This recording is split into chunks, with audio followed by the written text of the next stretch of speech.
Hi,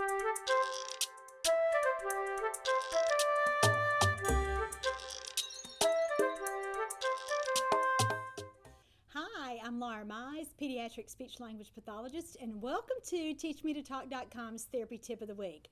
Several weeks ago, I did a podcast all about teaching toddlers who are late talkers or who have other language delays and disorders how to sign, and that show was really geared toward therapists.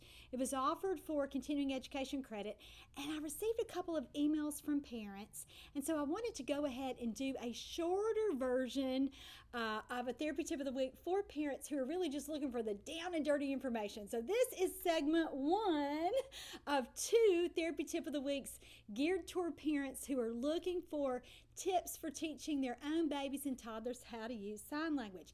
And again, this might be if you suspect that your toddler is a late talker and you are looking for a way to help him learn to communicate. Sign language is fantastic for that. Or maybe you have a younger baby and you are just exploring signs and you're wondering if this is a good idea for you. So in this therapy tip of the week, I want to teach you how to teach your baby signs. All right, let's start with the most important recommendation that I as a speech language pathologist could make. Always, always, always, always, always say the word that you're signing. And why is that? It's because our purpose here is to help the child link the word, the spoken word that you're saying, with the sign that you're using. And a lot of parents will just report to me when I say, how did you teach your baby, or how did you try to teach your toddler to sign? Because it's usually in the context of, I already tried that sign language and that did not work for us. And one of the things they tell me is that they just did the sign without any context. So they didn't say the word and they didn't really use a reward or a motivator when they signed. So we're going to talk about why those things are important. So number 1, always, always, always say the word that you are signing. Now, don't forget, too, that sometimes your child, because you're doing that, will start to say the word, and that is fantastic. That's our goal here. So once a child starts to say the word, then you don't have to insist that he sign. Some parents go a little overboard and get so excited about teaching their child to sign that I've had parents, when a child says the word during speech therapy, they still want to see the sign, too.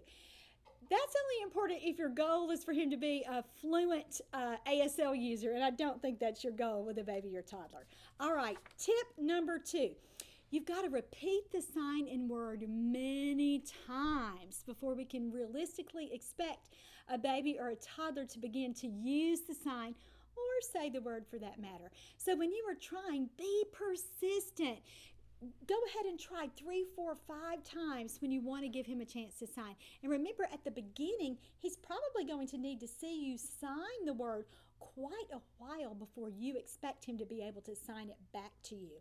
Your ultimate goal, again, too, is not only for a late talker or even a typically developing baby to use the sign to communicate with you, but first he has to understand what the sign means. So when you're using a sign like more, you've got to say the word, and then you've got to practice, and you've got to use the repetition to help your child learn what that word means and then be able to use the sign.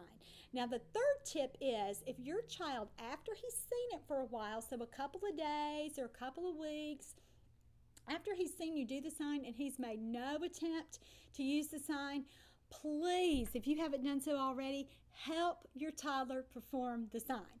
And that's another common thing that parents have forgotten to do when they're telling me, oh, we tried signs and it didn't work. And I'll say, tell me what happened when you helped him. And sometimes parents will say, oh, I didn't help him at all. And I say, well, that's what we have to do. We have to give him that motor support so that he's able to do the sign. Sometimes they say, he got mad when I tried to move his little hands, or he just didn't like it. And, let me just say, resistance from a baby or toddler we always need to honor that, because they do need to be able to express themselves, and no is a valid way to communicate. However, some children will really, really, really, really, really need your physical help to perform the sign. So unless they are just really, really mad, go ahead and help them, which means you take their little hands and you help them sign.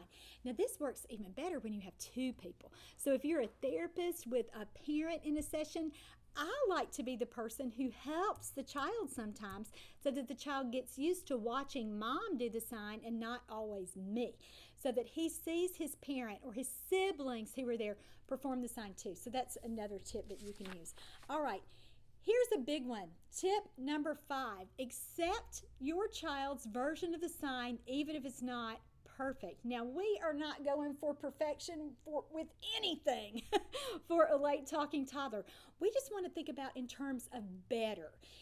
And this is so important too to remember always when dealing with babies and toddlers.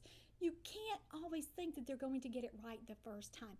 We've got to give them some slack when they are learning a new sign. Some toddlers too aren't coordinated enough to do a sign as we all recognize the sign to be, and they'll create their own versions. So for like a really common sign like more, I've seen toddlers clap to do more. I've seen them bump their fists together to do more rather than their fingers, or lots of times kids will do one finger to their palm. That's all right. If you recognize that sign approximation as the sign, that's fine, because again, your goal is not for them to become a fluent user of sign language. It's for them to use signs as a temporary bridge to help them learn how to communicate with you. All right, the only time it's really necessary to correct a child's signs is when he's using a sign that's really close to another sign. So let's say that you were teaching him, oh goodness, a sign like please and like sorry, and he's doing please for sorry or sorry for please, and you intend to teach him the other sign too. I probably would go ahead and correct it at that point, but again, it just depends on the child and context and whatever you want to do at that point. The other time that you really correct a child is when he starts to scroll, and that means that he just uses every sign that he knows, because he knows he's supposed to sign, and he's just so anxious to get the sign so that he can get whatever your reward is, or the motivator that you've used. So we'll talk about in a minute how to deal with that, but that's another time that you might be a little more picky about accepting a child's approximation of the sign. You want it to be a little closer to accurate and for him to sign one and really link meaning, but we'll talk about that in a minute. The next tip number 6, is pick a couple of signs to get started and then work at a pace where a toddler is comfortably and consistently adding new signs. Now, this happens a lot. A therapist or a parent will say, I tried signing with a child, but all they want to do is just stick to one or two little signs. You know, that's not really the kid's fault. We have to, as the adult, keep those signs going and use them and teach new ones. And again, the goal is not for him to sign every word that we say, and like I said before, be a fluent ASL user, but the goal is for him to use the important words, or again, the same kind of language that you would expect him to say. You would not expect a toddler to pop out a complete sentence like, the coil binding on this book is red. I mean, that's completely unrealistic. But if they were learning colors and they were interested in colors, they might sign red, and that would be fine. You would know exactly what they meant. So be sure to sign, pick your signs by using the keywords that a toddler would say. Now, again, I've already addressed that with some therapists and some families will just stick to one or two signs and never teach more.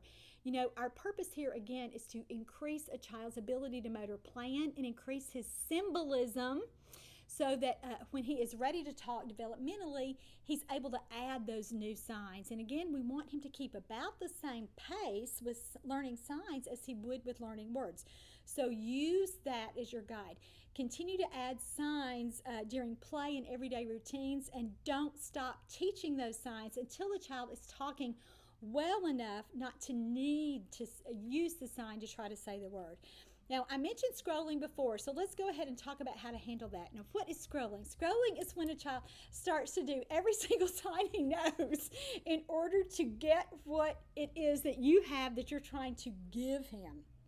And so that is a really common problem when we have taught too many signs at once, and it also means to me, and it should mean to you, that a child is not really linking the meaning for what you're saying. So if you are signing more and he keeps signing please, he doesn't really own that sign yet. He hasn't really mastered it. So you want to slow down, so you want to stop what he's doing and then start over and help him use the correct sign for the sign that you were using or you were cueing. Now, here's another thing. Use some natural consequences. So if you want him to sign cracker and he is signing cookie, give him a cookie. There is a chance that he really wants a cookie instead of a cracker, and only then is he going to realize, oh, I signed cookie. That's why I got a cookie. If I want a cracker, I better sign that correctly. All right, so let me give you another really important tip. This is tip number 8. When a toddler can consistently use the sign, don't continue to model the sign yourself. Just use your word. And why is that? Because we want children to be able to use these signs independently or on their own or spontaneously. And so if you are constantly cueing the sign and insisting that he do it just immediately after you, there's very little opportunity for him to learn to be spontaneous and use his signs on his own. So back off a little bit. When you see that, oh my goodness, he really knows candy. He knows that sign. What you want to do at that point is hold up the candy and say, oh, what do you see? What do you want? And wait a little bit and see if he'll use that sign on his own. And this is such, again, an important step in not only helping him learn to use the signs on his own, but it's also really, really excellent groundwork for using words on his own later. All right, so last tip. Well, next to the last tip, be patient and persistent when you were signing. And again, we're not expecting perfection here. If a child hasn't caught on to signing, it's likely because he hasn't mastered the prerequisites yet. And I'll actually talk about that in my next therapy tip of the week, where I actually model a lot of these signs for you. And it's also in podcast number 383. So go back and listen to that so that you can hear those prerequisites. And if after a few weeks your child isn't signing, chances are you need to back up and work on some other things first. Now, here's what we want to end with. Many times, toddlers don't sign because you haven't picked the correct motivator. So what does that mean? It means he doesn't care. If you're trying to get him to sign truck and you're giving him the truck anyway, why does he have to sign it? Or if you're trying to get him to sign truck and he doesn't really want the truck or like the truck or care about the truck, he's going to walk away. No wonder, it's not worth it to him. So you've got to pick your very best motivators. I have really good luck with usually 2 different categories with finding a motivator to help a child learn how to sign. It's usually always food, and I mean junk food, not broccoli or anything nutritious like that.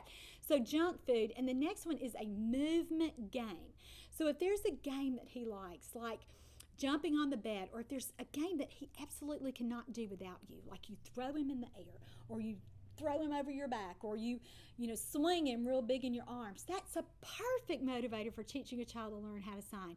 So pick a sign there, a general sign like more or please, or whatever sign you want to pick for that. You might even do something like jump. You might start with something that's a little harder. Now, I don't necessarily recommend that, but some therapists do it. And if your child's really, really motivated, that might be just the thing to teach him how to sign.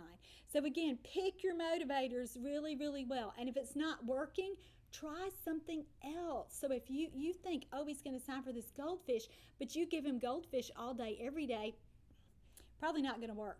So withhold some of the things that he likes too, and only give it to him when you're practicing signing, because again, that's going to increase the likelihood that he'll be motivated enough to use the sign on his own.